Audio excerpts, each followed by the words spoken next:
Hello, everybody, and thank you very much for inviting me here. It's a great honor here to talk to you in Berlin. 1,300 people. Can you imagine if 1,300 people, as we are here today in this room, can stop wasting food? It could be a very interesting thought.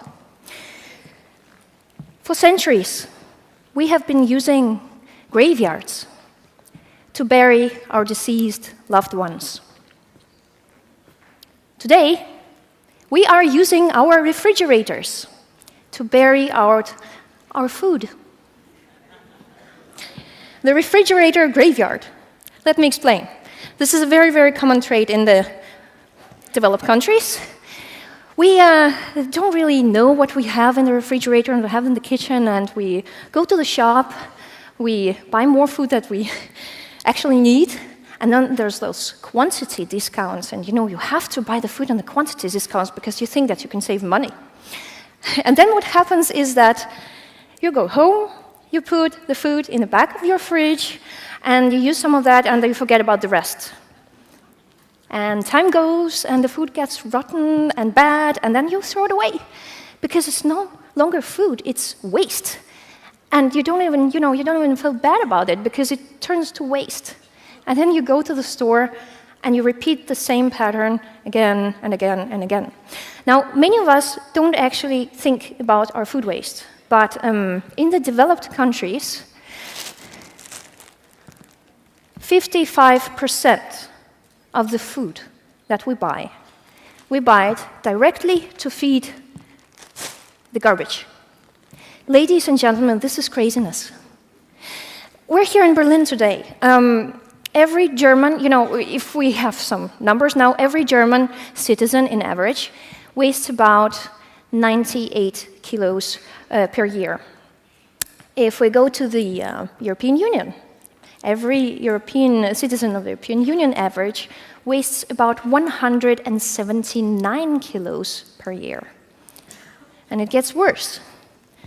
The food waste of Italy, the entire food waste of Italy per year can feed the entire starving population of Ethiopia. The food waste of France can feed the entire population of DR Congo. If we zoom out, we go to China. The yearly food waste in China is equivalent to $32 billion. And at the same time, in the very country of China, we have 128 million people who live below the poverty line. And it gets worse. It's getting worse because when we zoom out and we go to the global food waste, we go to the global scale. You know what?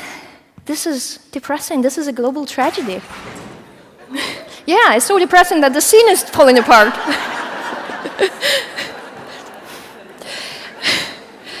No, really. Ladies, the global food waste can feed every starving child, every starving woman, every starving man 3 times over. And this is the food that has been thrown out in the trash. This is crazy, and we need to change that scenario. Now, when we think about the food waste, we have this, what I will call the food waste value chain. Because lots of people, when they think about the food waste, they always think about the food waste in the retailers and in their own homes, because, the media is always putting the focus on the retailers. But actually, the food waste is already starting in the beginning of the value chain. You can actually see from farm to the transportation, to packaging, to storing, to transportation, to retailers, and then restaurants and canteens and consumers, and then we throw it away. So it is the entire value chain. Now, what is important to remember, that there is, because we all have a sweet grandma who always tells us about, stop wasting food. Think of the hungry children of Africa. We all know that. My own grandmother told me that. And you know what? The thing is, we cannot take our leftovers and transport them to Africa because they will get bad by the time they reach it. So it's not a solution. Because there are two types of food waste. The one is food waste and the other is food losses. Now here in the developed countries, like Germany, like Denmark, like Italy, we have food waste. It is happening at the end of the value chain. It's the consumers, it's the canteens and restaurants, and retailers. This is the focus area here, because we have so much food and we waste it. It's not North Korea. I mean, if we live in North Korea, it will be some other scenario. Now, if we go to the developing countries, they have food losses. And food losses is happening in the beginning of the value chain. For example, in Sub-Saharan Africa, there are food losses that yearly can feed 48 million people.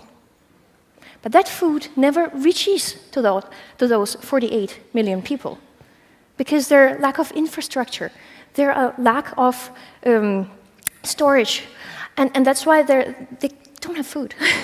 So this is heartbreaking. Their food losses must be fought differently than our food waste. But the problem is here, and we can all do something about the problem. Now, President Barack Obama, his half-sister talked yesterday on this very stage, and I heard it was a good show. Her half-brother, President Barack Obama, has been here in Berlin for a couple of weeks ago, and he told about the climate change. What you need to remember that while sometimes we feel disempowered to do something about the climate change, because there's so much that could be done. So sometimes we're just powerless. But stop wasting food. This is something you can really do. Because 14% of global carbon emissions are actually caused by food waste. It is the same thing. Like, for example, if you have apples in your gardens, but you're too lazy to pluck them, or you don't have time, or you don't have neighbors who can help you.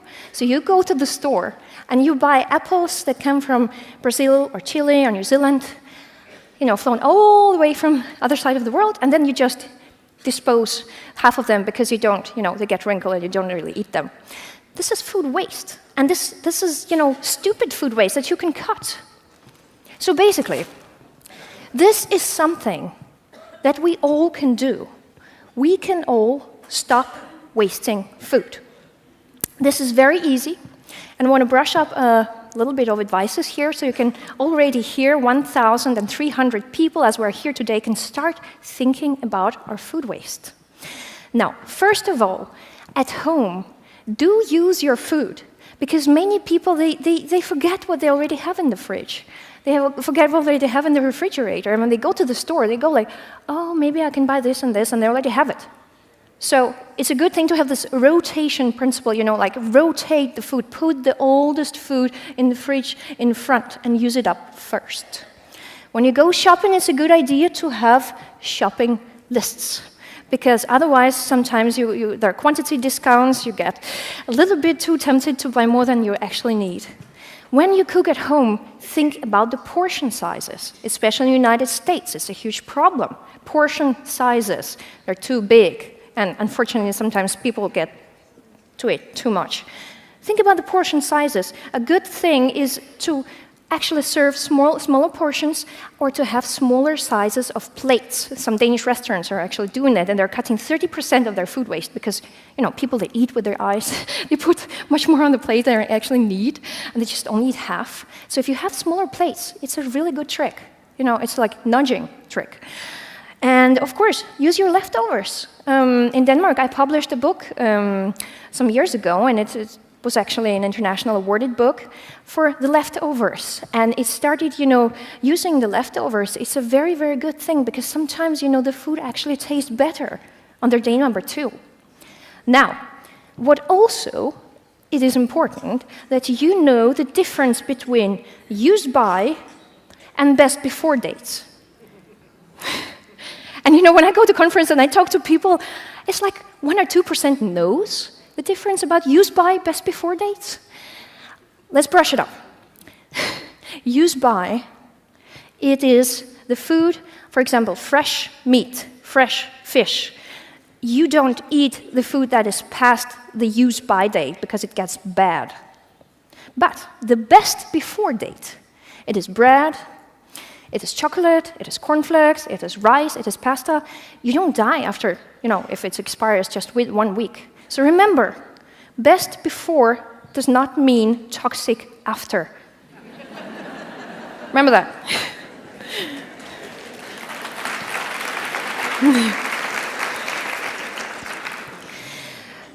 The food waste is also a cultural thing.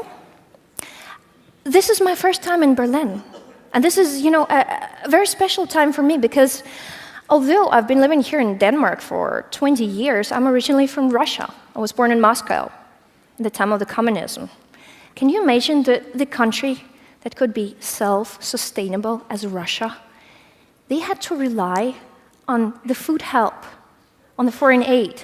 When the wall broke down and, the communism collapsed, our family, we received the food help from the West, from Germany, from Denmark. We ate Spam. And you know what? We treated it, like a jewel. We treated it like, wow, there's a food from the West. We need to take small pieces and eat it, don't eat really precious food. And when I came to Denmark and I told it to my classmates, they were like, you ate Spam. Jakabo, but ulækker, that is so disgusting. And I told my classmates that by that time we had no other food. And we valued food because food was gold. And so when I saw my classmates just tossing out their lunch packages, I was quite mad. And I was mad for many years. So 5 years ago, I had enough, and I started a Facebook group. It's called Stop Wasting Food, Stop Spildermad. Today, we are Denmark's largest consumer movement against food waste. We're all volunteers. We have affected, among other things, lots of things, we have affected that there's a retail chain called Rema 1000, Rema 1000, and they have got rid of all quantity discounts in every shop in the entire country because they don't want to force people to buy more food that they actually need. So now they have single item discounts. Because of us, because of the ordinary consumers. Now, Coop, the Denmark's biggest retailer chain, in 2 weeks we are introducing and backing up for Coop to introduce wonky and bendy carrots in the shops. Yeah, because it's a good thing. People are all, look at at fruits and vegetables in the stores. They're all perfect. They're like supermodels. I mean, in reality, we are tall, we're short, we're big, we're small, we have spots, we have freckles. But look at the bananas, look at the apples, look at the salads, they're all perfect. So now we are actually introducing the fruits and vegetables in the Danish stores that are not perfect, which is good, because it tastes the same.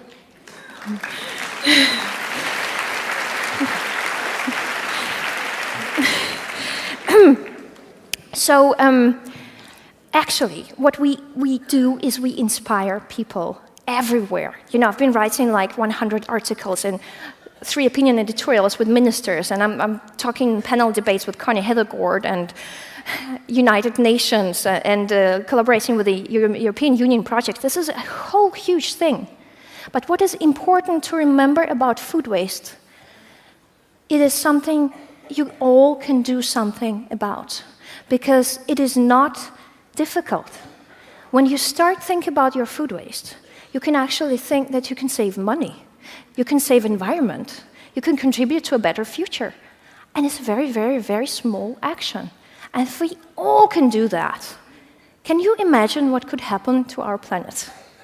So, my plea to you today, my advice, is to be the change you want to see in the world. You cannot change the entire world, but you can change yourself. And by changing yourself, other people will change with you. So ladies and gentlemen, stop wasting food. Thank you.